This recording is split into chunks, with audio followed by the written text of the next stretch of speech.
കുറിച്ച് സീരിയസ് ആയിട്ട് പഠിക്കുന്നവന് ഞാൻ പറയുന്നു, ഈ നെറ്റ്വർക്ക് മാർക്കറ്റിന്റെ അനന്ത സാധ്യതകൾ മനസ്സിലാക്കുന്ന ഒരാൾക്ക് യു കനോട്ട് സ്ലീപ്. രാത്രിയിലും ഉണർന്നിരിക്കും.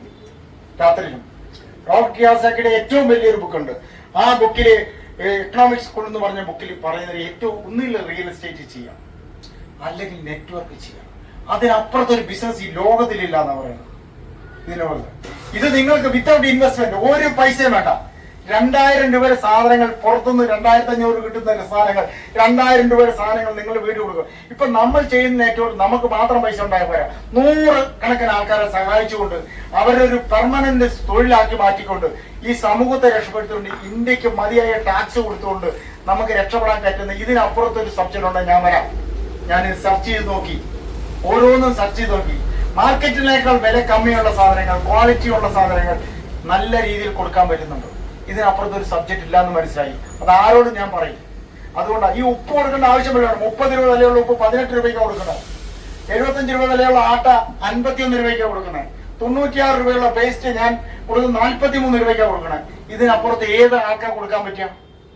പിന്നെ അത് നമ്മുടെ ഒരു ടീമിനെ, ഒരു കസ്റ്റമർ കമ്മ്യൂണിറ്റിയെ നിങ്ങൾ എന്നും പെടുത്തരുത്. അതിന് കുറച്ച് ടൈം എടുക്കും. ഒരു ദിവസം കൊണ്ടൊന്നും നിങ്ങൾക്ക് രക്ഷപ്പെടാൻ പറ്റില്ല. നിങ്ങൾ കൺസിസ്റ്റന്റ് ആയിട്ട് ഒരു 3 വർഷം സീരിയസ് ആയിട്ട് ഈ ടീമിന്റെ കൂടെ നിന്നാൽ നിങ്ങൾ മാറിയാലും 3 തലമുറ രക്ഷപ്പെടാനുള്ള സാധ്യത ഇതിലുണ്ട്. അതിൽ കാണാതെ പോകരുത് എന്ന് മാത്രമേ ഉള്ളൂ. നിങ്ങൾക്ക് ഏത് ഡോക്ടർ ആകട്ടെ, ഏത് എഞ്ചിനീയർ ആകട്ടെ, ഡോക്ടർ മരിച്ചാൽ ഭാര്യയ്ക്ക് ഓപ്പറേഷൻ ചെയ്യാൻ പറ്റുമോ? വരുമാനം അവിടെ കട്ട് ഓഫ്. ഇവിടെ കൊറോണ വന്ന ആർക്കെങ്കിലും വരുമാനം ഉണ്ടായിരുന്നോ? ഇല്ല. എല്ലാ മേഖലകളും തളർന്നു. പക്ഷെ ഇത് തളരില്ല. ഉപ്പും എസെൻഷ്യൽ ആർട്ടിക്കിൾസ് ആണിത്. ഉപ്പും പല്ല് തേക്കാത്ത ആളുണ്ടോ? അപ്പൊ അതിനുള്ള ഒരു വലിയ സാധ്യതയുണ്ട്.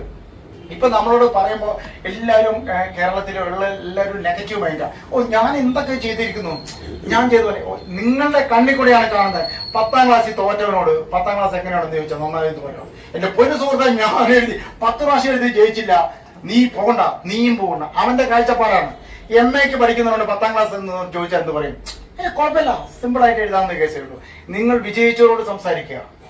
തോറ്റ് തണ്ടത്തിരുന്ന് കഥ പറയുന്നവരോട് സംസാരിച്ചാൽ നിങ്ങൾ രക്ഷപ്പെടില്ല. അപ്പൊ ബി പോസിറ്റീവ്. പിന്നെ ഇതിൽ ഏറ്റവും വലിയൊരു പോസിറ്റീവ് അറ്റ്മോസ്ഫിയർ ഉണ്ട്. ഞാനോടൊന്ന് സംസാരിക്കാം. നമ്മളെല്ലാവരും നിങ്ങളെ കടയിൽ, ഏതെങ്കിലും ഒരു കടയിൽ ഇങ്ങനെ ഒരു സമയമാണ്, അവിടെ ഒരു കടയിട്ട് ഒരു ബേക്കറി നല്ല ചായയും കടയിൽ കിട്ടിയ എന്ത് ചെയ്യും? ഇപ്പുറത്തൊരു കട വരും.